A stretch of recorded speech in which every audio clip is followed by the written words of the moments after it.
gorillas, just their scale, just their size.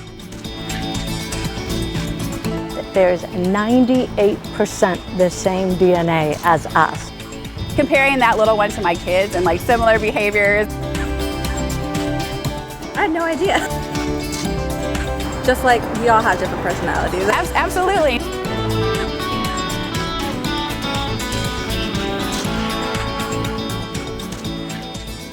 Our San Antonio Zoo will soon be welcoming visitors to see their newest residents. 8 western lowland gorillas will call San Antonio home. The zoo has taken incredible care to build an immersive habitat that takes visitors right into the gorillas' own world. The new exhibit is expected to open later this year. In the meantime, we had an in-depth conversation with 2 zoo staff members.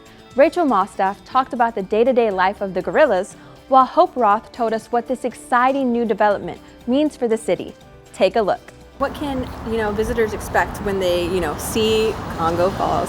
Well, this is such a great viewpoint because you will be able to see from here. It is a 2-acre habitat. So it is ginormous, and we will open with 8 gorillas, which is also so very exciting. We have a 70+ foot tower, the Mays family Silverback Peak, that gorillas can climb up, and then right behind you there is a climbing structure where they then can look out and see the San Antonio skyline in all of its glory. But this is such a unique habitat. It was designed by PGAV out of St. Louis, and they create world-class habitats all over the world. And we're so excited to be able to show San Antonio, Texas. Actually, this will make international waves because it is just that spectacular. Yeah, we're super excited to bring in these 8 gorillas. We're actually going to have 2 different groups. We're going to have a bachelor group of 4 boys, and we're going to have a family group, which consists of 3 females and then a male. So we're very excited to have 2 different groups here at the zoo. And how are they being transported here? So transport will happen with like the zoo staff. So we'll be with the staff, the zoo staff will be with the gorillas the whole trip. So that way we can keep an eye on them, make sure they're doing okay, try to minimize their stress, give them treats along the way, and that way we can keep a close eye on them. So it'll be with zoo staff that they'll be coming over here. And I understand that, we haven't had gorillas here in San Antonio in decades. Since the 90s, yeah. So how different are gorillas to, other animals that we have at the zoo? Well, they're in some ways are similar, some ways are different. So they're so intelligent. That's probably the biggest thing. We obviously have other primates here which are also intelligent, but gorillas, just their scale, just their size, just their intelligence, just their brute force and their strength. It's funny, like you talk about the different gorillas that we're bringing in, and even some of them are very good at puzzle solving and problem solving, and some of them solve things by brute force and like to throw puzzles on the ground to get the treats out of them. So it's just, there's so much variation between the different animals and different personalities, and again, different styles of problem solving. So it's really cool to see these guys in such individual ways, like in meeting the different staff that we've talked to. We've even visited some of the gorillas at their institutions. It's really cool to see how each person has their favorites, and each gorilla likes this food or this treat, or works with puzzles different ways. So it's really cool to see their personalities come out as we meet them. Just like we all have different personalities. Absolutely, no. And there's and even when the recommendation came out for us to get these groups of gorillas, so we have what's called an AZA, Association of Zoos and Aquariums. We have what's called the SSP plan, which is a species survival plan. For all the animals in the zoo, especially the more critically endangered, there's a group that looks at all the, like the gorillas in the AZA populations. And so they make recommendations based on all those gorillas at the zoos, looking at, trying to make healthy pairings, making sure we keep genetics pure, bloodlines pure, animals healthy. But this group is really cool because when they make those recommendations about what zoos will receive what gorillas or what animals are recommended to breed, they actually look at the specific personalities of each gorilla. So like this gorilla might be, he may be a little more aggressive, or he's not so nice, so he might not be a good pair for this female who's a little bit more mild-mannered. So it's almost like a dating website or dating profiles, because they're very specific on how they pair these gorillas, because they want to make sure the personalities really mesh. So can we kind of talk about like the day-to-day care that these gorillas are going to receive? Yeah, so with the gorillas, again, talking about how smart they are and how intelligent, how they love problem solving. So enrichment is a huge portion of their daily care. So throughout the Congo Falls habitat, we have different enrichment things built in. There's a termite mound where the gorillas have to work with sticks to get out treats. There's feeders throughout the area. So really out throughout their day-to-day, like we're making sure they're mentally stimulated, they're working, working for their food, working for treats. just to kind of keep them moving throughout the day. But we also do a lot of training with them too. Training is very important. It's a good way for the staff to bond with them, to get to know them. And a lot of times it's trained for like husbandry behavior. So they may be trained to actually, some gorillas are trained to brush their teeth. Like they'll actually give them a toothbrush and brush it to keep up with dental health. Like it's all these little training sessions that we can do can help, keep them healthy for years to come. So a lot of them are trained for ultrasounds, trained for blood draws, trained for monitoring. Cardiac issues are a big thing with gorillas. So we're making sure like they're going to be trained for blood pressure readings so we can keep an eye on their cardiac health. So training is huge, and building those relationships between the staff and the gorillas is huge as well. So between training, between enrichment, just getting to know the gorillas, like that's a huge portion of the staff's day with the gorillas. I had no idea. Yeah, yeah, no, it's amazing. I like the technology, and like you can be able to track like the cardiac health and doing the blood pressure readings, and it's really cool. And like so the behaviors that can be trained for voluntary injections, again for blood draws, so we can do a lot of the health monitoring without actually having to sedate the animals. The animals work with us to get the health information that we need. So this training, does it go to a certain like age, or is it like just throughout the It's lifelong. So even as babies, we'll start getting them used to, little ones, getting them used to the staff and get them comfortable with the staff and start doing those behaviors. Even if it's stepping on a scale, something easy, or even coming up to the area for treats or targeting or presenting hands or fingers to look at them. So even little behaviors we can start with when they're young, but especially as they get older and they may have more health issues, that's really important to keep up those behaviors. And you mentioned treats. So can you kind of tell me about like their diet? Yeah, absolutely. So they're primarily browsers in the wild. So they eat browse, they'll eat shoots, they'll eat like roots, fruit. So really like just plant eaters. So the diet in the zoo will consist of a lot of browse, veggies, fruits, and then treats too. I mean, some of the gorillas, like different kinds of fruit or different like raisins or like applesauce or just something like different variations of their diet. Just, again, we can use that for training or use that as, part of the enrichment that we do. Sometimes we're a little more motivated to work a little bit for honey or for peanut butter that might be in like the termite mound and stuff. So, but the diet will consist of, a lot of the browse, a lot of produce, fruits, veggies. Sounds like a healthy diet. Yeah, no, it's good stuff. It's human grade food, so stuff that we would eat, at our house. So they just eat a lot of it. They're big animals, so they eat a lot, and they kind of forage throughout the day too. So that's a good thing, good reason for the enrichment too, is something they can work throughout the day. Because in the wild they would be foraging. They don't have their food just given to them in a nice pile. So if we can, kind of mimic the wild in that way too, where they have to work, they have to forage, they have to move around to get their food too. So you just mentioned how like they're very like big. So how many pounds of food do they consume like a day?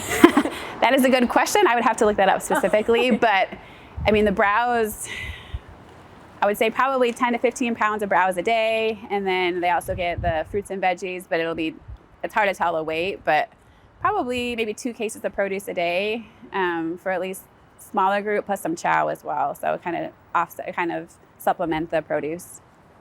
Each of these gorilla are so individualized, and they have personalities just like you and I. It's hard to believe that there's 98% the same DNA as us. And so we've been announcing a new gorilla each month and introducing them to the community with some of those fun facts about their personalities so that we know who's going to be part of the family here at San Antonio Zoo. Congo Falls is going to have its own entrance, and it is a 2-acre realm here at the zoo. And there are going to be different yards. There'll be indoor viewing, there'll be outdoor viewing. It actually offers guests a 360-degree view option for gorillas. There is actually an overhead trail walkway that guests can walk on. There's also an overhead trail walkway that gorillas can walk on. So you'll be able to view gorillas from underground, at eye level, and from above. So how does the design of Congo Falls help the gorillas in their, day-to-day, scrounging around their life? Yeah, so like I talked about before with the enrichment, there's a lot of enrichment built into this habitat. So there's the termite mound where the gorillas can forage for the food, can use sticks to tools to work to get the honey or whatever treat we put in there. There's different feeders throughout the habitat to keep them moving around, to forage for food. There's big browse logs that we can interchange the different plants in there, so that way they can, go through and forage and eat the plants and leaves that they want, and then we can switch out the plants that are in there. There's the pool. Gorillas, some gorillas love water. Like some gorillas love water, some gorillas don't. It just goes to their individual personalities. But I know we have one gorilla coming that just absolutely loves to play in water and splash and spin around and have a great time. So we've got the waterfall and the stream bed that feed into that in that pool, and we can also lower and raise that pool too at different levels. So there's a lot of things, and there's also heated and cooled rocks too that will encourage them to be in certain areas if they want to relax and lounge in some of the cooler spots or the warmer spots, depending on the time of year. And there's different substrate beds, we can give them sand, like there's different things we can change out so that we have different things to interact with. And also just, platforms, plenty of platforms around the habitat for them to lay down on the climbing structures and swings. So plenty of time for them to run around, to play, have fun, but also plenty of areas for them to relax and lounge around as well. So lots of options. Lots of options, and that's what you want with, bringing in the two different groups of gorillas. They have plenty of options to interact with each other, to interact with different things, but also room to get away from each other too, because just like people, sometimes gorillas want breaks from each other as well. So it's nice to have plenty of space that they can kind of do their own thing also. So, will how you said there was bachelors and then there's like a family, are they always going to be separated, or they're like, free to roam? They'll always stay separated. We'll most likely, have them rotate the habitats, but they'll always stay in separate groups unless we get a recommendation to change any of those groupings. But for right now, they'll stay in two separate groups.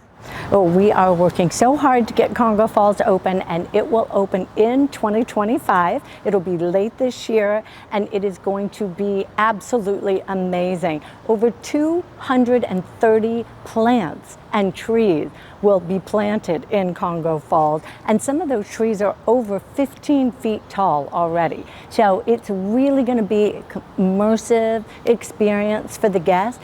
And it will allow us to go inside their world, and we will be able to be a part of a gorilla's environment. And it's going to be such a special, unique habitat. And also the conservation, us being able to educate and to talk about the conservation of gorillas is really important here at San Antonio Zoo. And this is a perfect example of how we're able to educate and also teach about conservation in a way that feels so much more inviting than sitting in a classroom. It's a real live book that you're reading, and you get to experience it for yourself.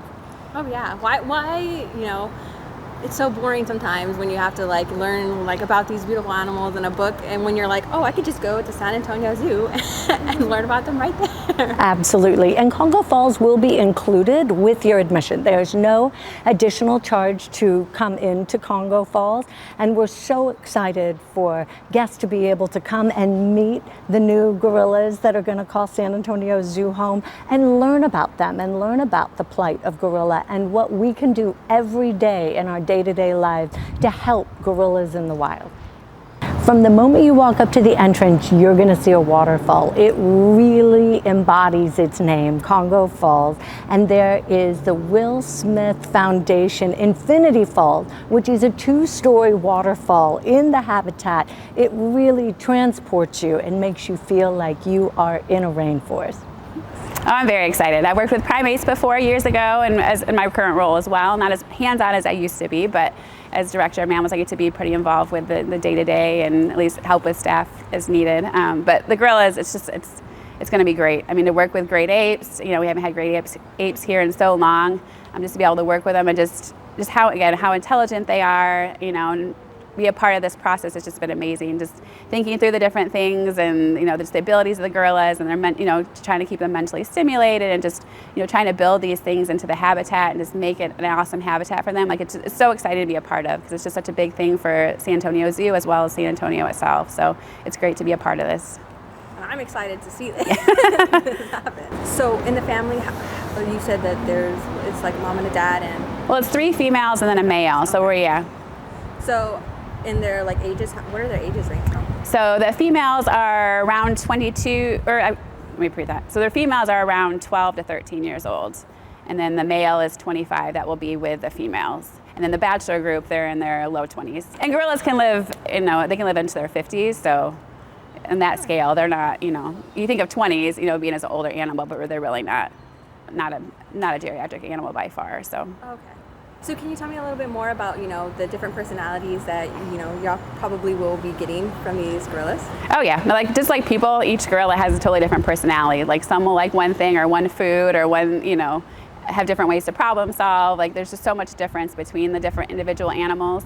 So it's been really cool working with the different facilities and getting to meet the gorillas and just learning their little quirks and their dislikes and their favorites. And so it's really cool. Like I said, each animal is, basically just like different individual personalities and likes and dislikes, like any people, any person would. So. I feel like their ages might also like play a factor in that, the adolescence and. Yeah, sometimes I think if they get a little bit older, they may be a little more calm or a little more apt to problem solve rather than again use the brute force method to get a feeder open or get a toy to play with a toy or whatever. So, but some animals, like I said, some animals are the peacekeepers of the groups that kind of try to maintain harmony, and some gorillas are the ones that cause the disharmony or try to like stir up trouble within the group. So it's really cool to see how the different personalities come out in these animals.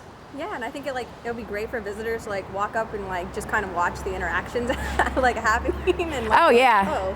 I know I was at a zoo a couple of weeks ago and I stood in front of their gorilla habitat for I don't even know how long, but just to watch the interactions, especially if there was a mom and a little one, and just how like comparing that little one to my kids and like similar behaviors and like play, like the little one would run around and then hit the mom and then run away and then mom would go after him, and just it's really fun to watch. Like it's fun to watch their interactions as a group and as a family dynamic. Oh yeah, I feel like it's like very relatable. You're like, okay, I understand. I understand. Yeah, I totally, yeah. And sometimes mom was just like, no, I need a break, and so it's very relatable to humans, absolutely.